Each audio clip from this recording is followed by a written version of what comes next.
The whole essence of the practice is to cultivate our awareness, the knowingness of the mind. Normally, because we are just swept along by our thought continuum, we are pretty mindless. You know, we just go along with whatever the mind is thinking. Here, we are cultivating awareness, that knowing quality in the mind, which knows what is happening within the mind. First, in the mind stream, the mental stream itself, and then the nature of that awareness, to be aware of that awareness. This is also part of observing the mind, not just the mental stream, but also the very nature of that observation, of that awareness. So the very nature of our mind is this self-luminous awareness, which is both empty in that it's ungraspable, unseeable, like space, but at the same time is clear and lucid and luminous. Therefore, we perceive everything. We can think, we can see, we can hear, we can taste and touch. This is because the nature of the mind is able to project our external reality because of its luminous clarity. But that luminous clarity is not a thing in itself, it is empty. So therefore also gradually as our practice deepens, we can observe this too throughout the day. In the Thich Nhat Hanh order of Vietnam, they have what they call a mindfulness bell. You can get it as an app, actually, on your smartphone. And what it does is that from time to time during the day, it goes ding, and everybody stops. The whole place just stops, freezes for a few seconds. And at that time, they look back into the mind. What at this moment is the mind doing? It's just a reminder. So it's all of these are just means to train our minds to become more aware.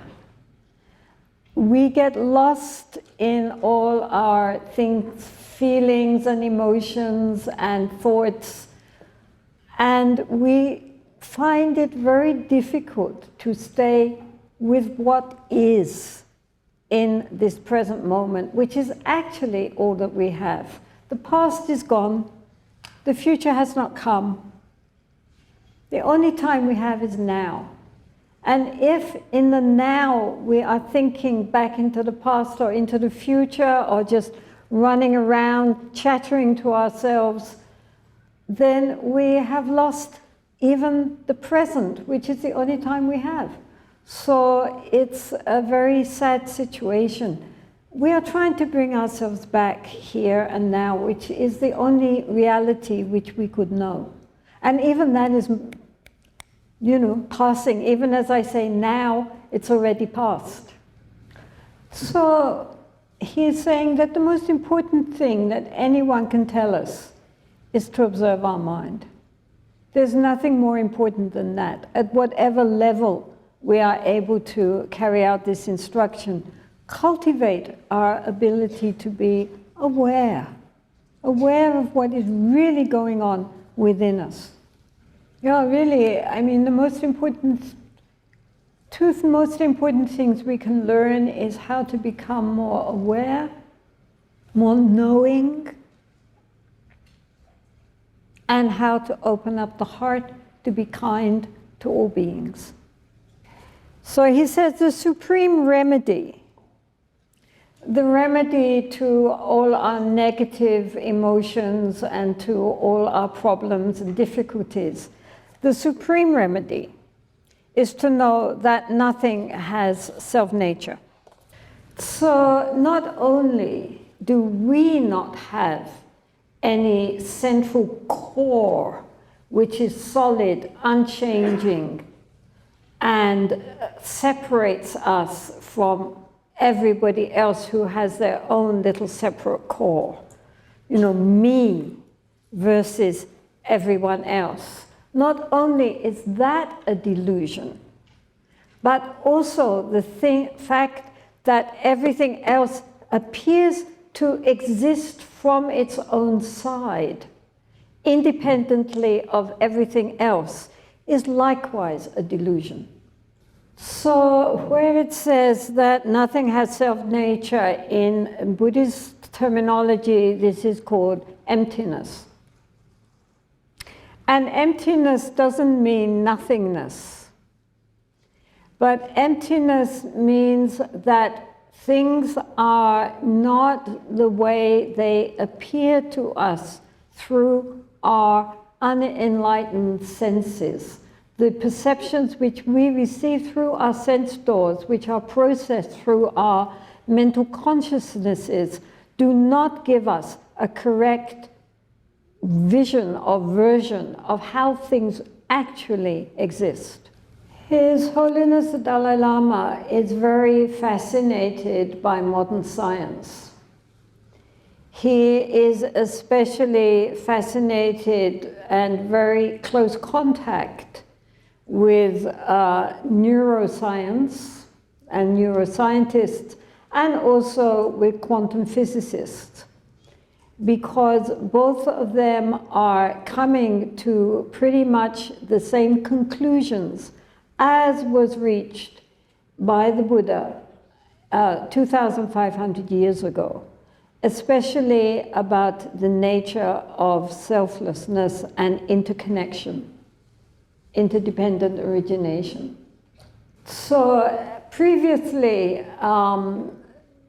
the paradigm of science was very materialistic, but modern science has moved away from that and is now extremely in a realm which is literally beyond our thought. We cannot imagine the genuine state of things which appear to our senses to be so solid and actual.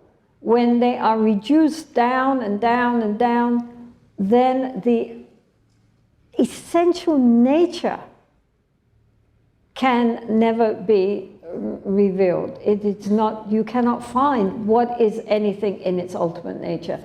It's empty. I remember when I was about 11 and changed schools to our high school, and so for the first time we were learning science. So I thought, now finally I will know. So I asked our physics teacher, well, when you have an object and you reduce it down and down, what do you finally get to? And she says, well, protons and neutrons. And I thought, no, she doesn't know. And so I lost interest in science at that point.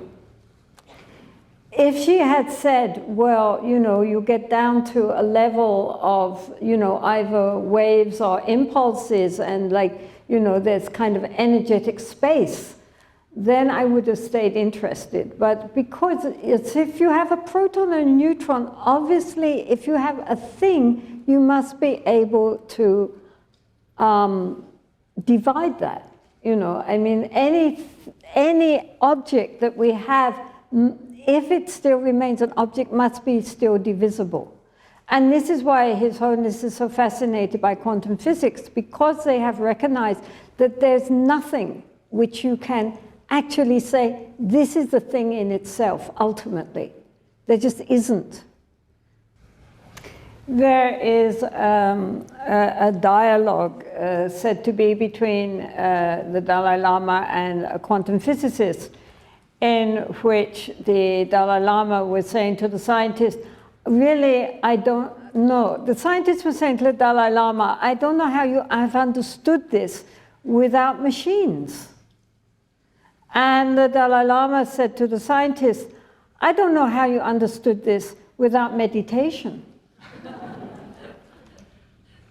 Of course, there is ultimate truth and relative truth. So ultimately, this heavy statue of Tara is empty in her nature. But if I threw it at the Sunims, they would certainly feel it and come up in a bruise, if nothing worse. So on a relative level, it's a very heavy statue which could cause harm if misused. On an ultimate level, if it was reduced through various scientific methods, it would be seen to be empty, spacious energy. So also, when we say that things have no self-nature, on an ultimate level, they are unfindable in their intrinsic being. But of course, on a relative level, just as with ourselves, ultimately, there is no solid, separate, immutable I. But nonetheless, as long as we have not recognized that, then there is karma, there is rebirth, there is the result of our actions. So there is relative truth and there is also ultimate truth. And both are true on their levels.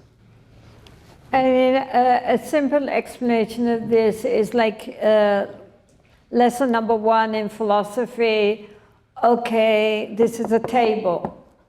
So which part of this is the table? Is the top of the table? No, that's the top.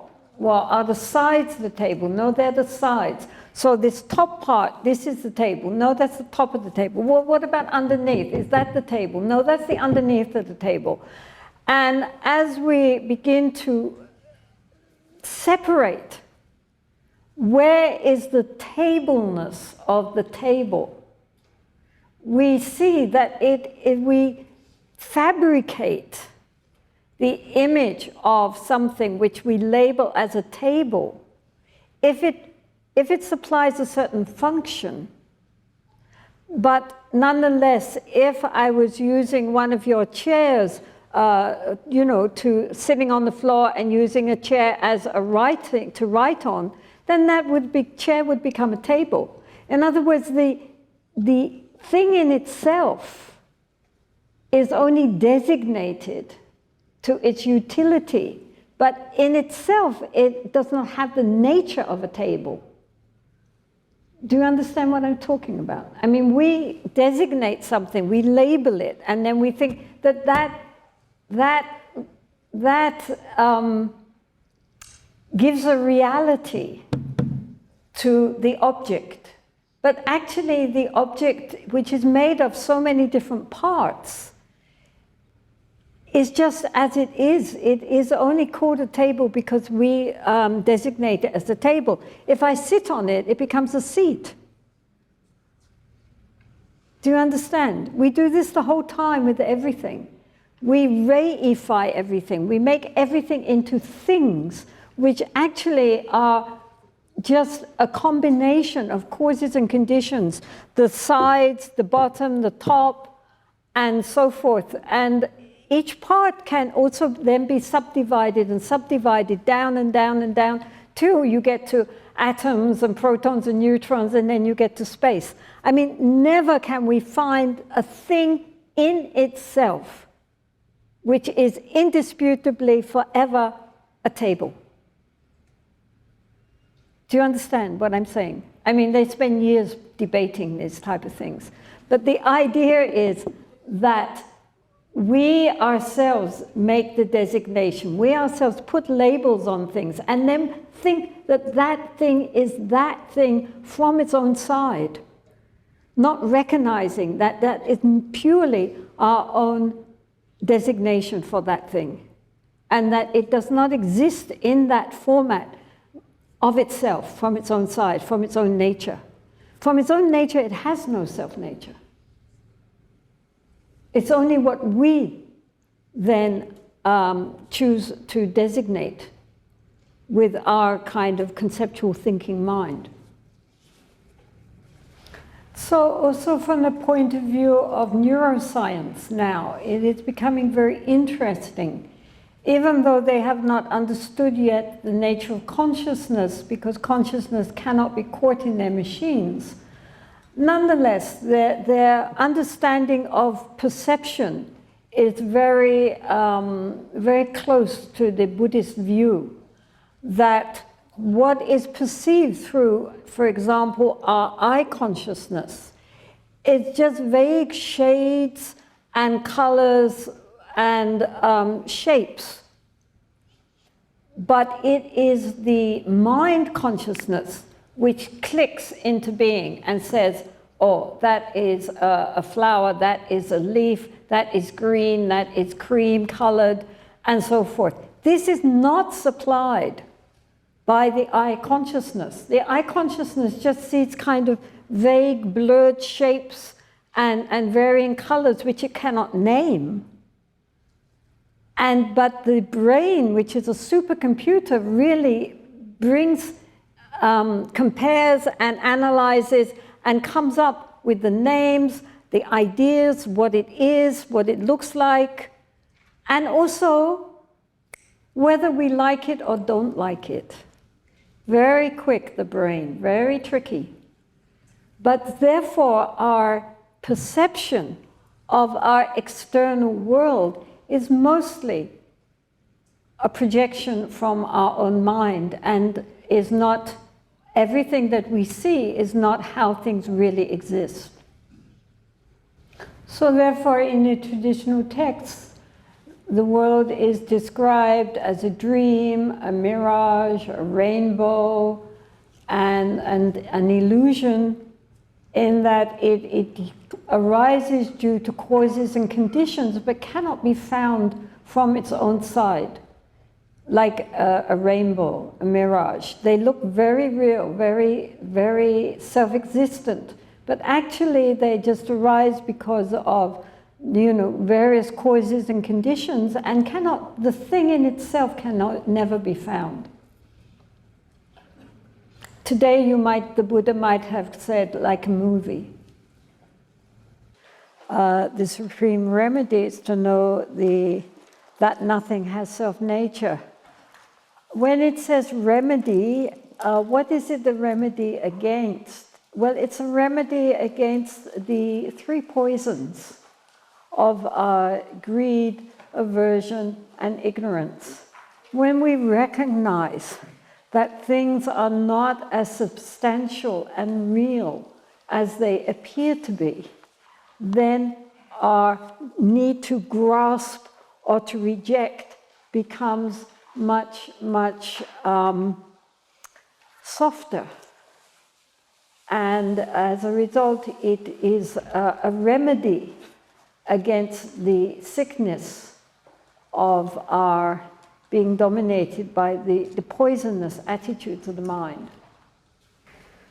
Okay, so I mean, I think the general meaning is clear enough, yes?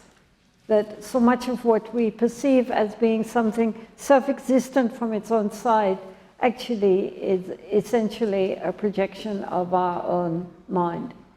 So once we realize that, then our need to grasp or to reject becomes much less. Okay, so now this part is much easier to understand. Okay? The supreme conduct is to be in disharmony with the world. So often when people read this line, they say, oh no, look, there's a mistake. I mean, obviously, supreme conduct is to be in harmony with the world. But if we think of the world's values, that the more we get, the happier we will be, the more we promote ourselves, the better it will be for ourselves, and I'm the really one that's important in this world, and my family, my people, and other people can manage for themselves, I don't care about them, then this is the world's attitude. that we have to promote ourselves, we have to get more and more, we have to rise higher and higher, this will lead to inner satisfaction and happiness. And the teacher said, no, we're going in completely the wrong direction. Getting more and more doesn't lead to more and more satisfaction. The Buddha said that greed was like drinking salty water. The more we drink, the more thirsty we become. This, our modern world has really shown. At the time of a teacher, I don't know. But nowadays, we can really see how right he is. So the Buddha always praised good companionship. He always praised the importance of good friends. And good friends means people who share the same values as we do as practitioners. It doesn't mean they have to be Buddhists. They can be anything. This is not the important point. The important point is that they should be the kind of people who encourage us on our path. People who understand what we are trying to accomplish. People who believe in the values we believe in. So these kind of people are out of harmony normally with the way that our society tells us we should be going. Our society, as I say, says more and more is better and better. But Buddhist spiritual principles, not just Buddhist principles, spiritual principles say cultivate contentment, cultivate letting go, renunciation, cultivate kindness and compassion for the world, not competition, and so forth. In fact, the values of a spiritual path are in direct opposition to the values held up by our materialistic society. I mean, I expect that some of our Sunim sitting here wish to become nuns in opposition, or at least not really because of the wishes of their family. Their families probably wanted them to go ahead, be successful in a career, get married, have lots of sons, and be a success in the eyes of the world. And so they are very brave women to say, no, that is not what I want to do. I am going to live in opposition to what the world says is a success. And so they let that go. And so they're living in disharmony with the world. The Buddha said, 2,500 years ago, the Buddha said, that anyone practicing the Dharma is like a fish swimming upstream when all the rest of the shoal, all the fish are swimming downstream.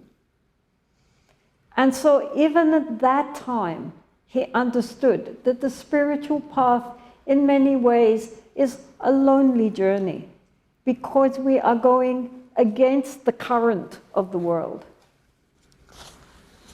So therefore, he says, the supreme conduct is to be in disharmony with the world. In fact, our aspirations are in a very different direction from that which is approved of by society. Which does not mean we cannot be successful in our, among the laity. Many of you have, professions and are very skilled in your workplace. And that is nothing wrong with that. That is a good thing. As long as we recognize that that is not the only thing which counts. Because however much we may acquire in this lifetime of both material goods and reputation, at the time of death we leave all that behind. We cannot take any of that with us. No matter how wealthy we are, no matter how famous we are, no matter how prominent we are, all of that is left behind. The only thing we are going to take with us, naked as we are, into the next life will be our consciousness, not our body and our possessions, but our consciousness, yes, and our karma, and the predispositions which we have accumulated in this and past lifetimes. That we take with us. But it's like, you know, at the moment this is like a hotel. We shouldn't settle down thinking this is forever. We are in the hotel for a while. Maybe it's a nice hotel, maybe it's not such a great hotel, but we are not here forever. Then we have to leave it behind. So we shouldn't get too attached, believing this is forever. Because however many people we have around us, our family and our friends, all of them will be left behind. And we go alone and naked into the next life. And of course, we never know when we are going to die. Yesterday, someone was mentioning, well, after all, you know, I'm bound to die in another 10 or 20 years. And I said, well, you might be dead by tomorrow. But we don't know, you know? Who can say when we are going to die? People die all the time. So be ready.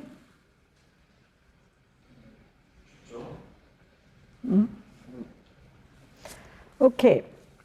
So the supreme accomplishment is a continuous decrease of disturbing emotions. I like a teacher a lot for many, many reasons. One, because I think he kept Tibetan Buddhism on track.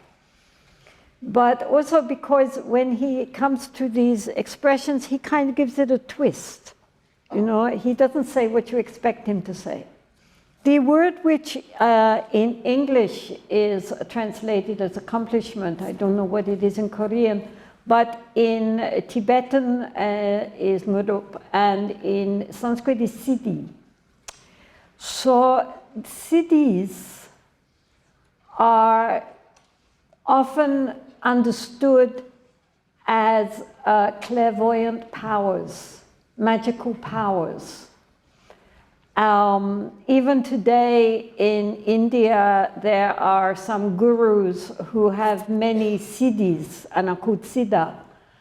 And so the Mahasiddhas were these accomplished practitioners who had many, many psychic powers. They could fly, they could walk on water, they could manifest things out of the pure space and so forth. So even today, in India, those who have very clairvoyant or magical powers are given a lot of attention and considered to be very spiritually advanced. So, for example, not long after Atisha, there came such practitioners as Milarepa and Veruba, many, and they are known partly for their abilities, their manifestations of siddhis, like being able to fly and so forth. Flying is a very popular one in Tibet. It was very difficult walking over mountains. So if you could fly, that was very useful. They didn't have helicopters in those days. So therefore, when people hear about the word siddhi, they take it to mean special powers and clairvoyance and so forth. This is the point. Even today, if you hear siddhi, then that's what comes to mind. And so that's why it's so nice that he says, well, the supreme siddhi, the really, really important siddhi, is a continuous decrease of our klesha, or our nyamongpa, our negative, disturbing emotions. That's the real sign of accomplishment, not flying around. Why? Because simply having clairvoyant powers or having these magical powers does not mean that we therefore have wisdom or realization. Some people are born with very strong psychic powers, but they might be the most difficult, egoistic, mixed up people. It doesn't mean that they are therefore spiritual people, and we should not confuse the two. So therefore, some highly realized beings, some great masters, do have clairvoyant powers. But some great masters do not. In itself, it is not a sign of any great spiritual progress or realization. Some people have psychic powers, some people don't. But it is not to be correlated with spiritual progress. So just because someone is very clairvoyant does not necessarily mean that they are also spiritually evolved. So this is very important because people are very magnetized by someone who is very charismatic and maybe displays all sorts of clairvoyance, and everybody thinks, oh, this great master, great master. Maybe it is, but maybe it isn't. Their charisma might be based on their spiritual realization, or their charisma might be based on their ego. Ego can also glow and shine. Me, I'm wonderful, look at me, the great master sitting there glowing. People go, oh, master, master. But it's all coming from the ego mind.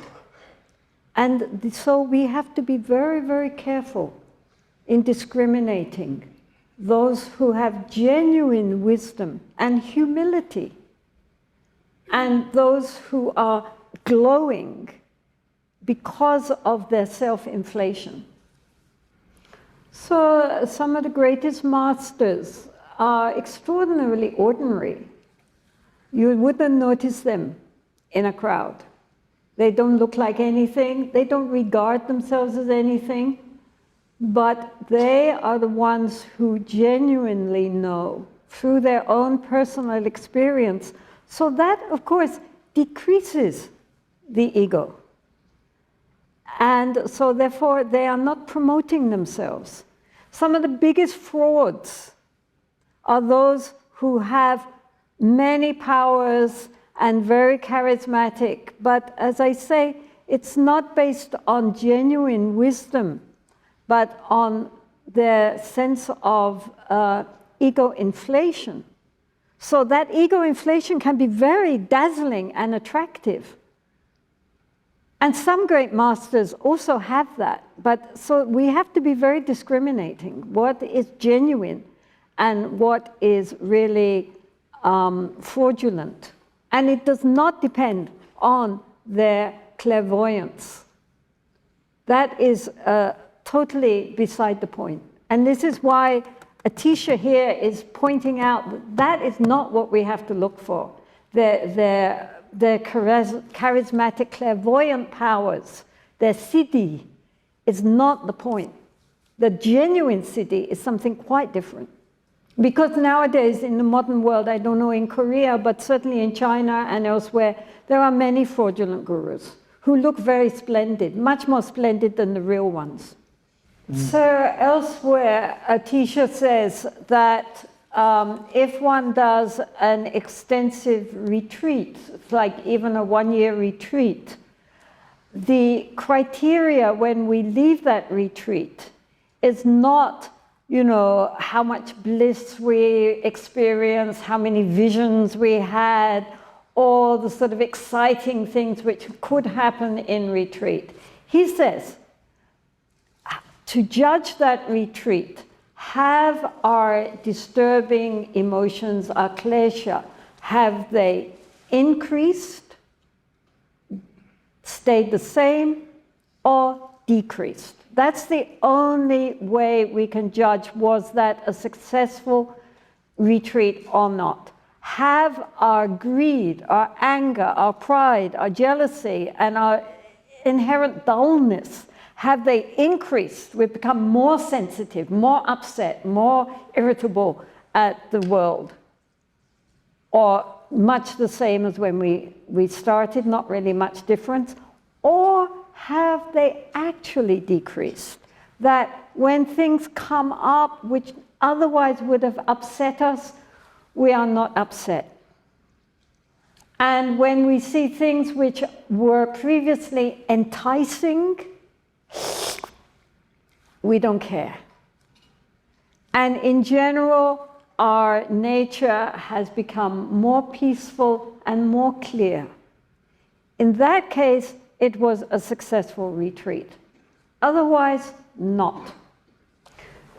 So this is really a very important point, that we are trying, after we have tamed our minds, we entrained our minds, our heart-mind must transform. Transform from its usual attraction towards negativities, towards upsets and anger and greed and jealousy and so forth, to transform into kindness, disinterest in acquiring more and more and more, and generosity, patience, all these qualities should begin to feel more and more part of our true nature, that spontaneously we do not erupt with negativities, but spontaneously our reactions will become more and more positive. This is a sign that something inside is really changing to our true nature. Our true nature is good. Because in all Buddhist schools, the point is to recognize that our egoistic attachment, our clinging to the sense of me and mine, is what creates continually these negative emotions to arise. And so therefore in all Buddhist schools, the question is how to deal with these egoic negative emotions. And, you know, I think no Buddhist school suggests we should suppress them. But all different Buddhist schools have a different way of dealing with this at different levels. But certainly we should recognize them and transform them or transcend them. They are something which in all Buddhist traditions is recognized, that our habitual reactions to what we see, hear, taste, touch, and think is based on is based on the pleasure-pain principle, and our grasping at what is pleasant and our rejection of what is painful. And so therefore, this is something very fundamental, these afflictive emotions. We have to learn how to deal with them and eventually transcend them through recognizing their inherently empty nature as the ego dissolves. So therefore, the sign that we are actually accomplishing something is that naturally, spontaneously, these negative reactions no longer occur, which is an indication that the ego, the source of all our problems, is dissolving.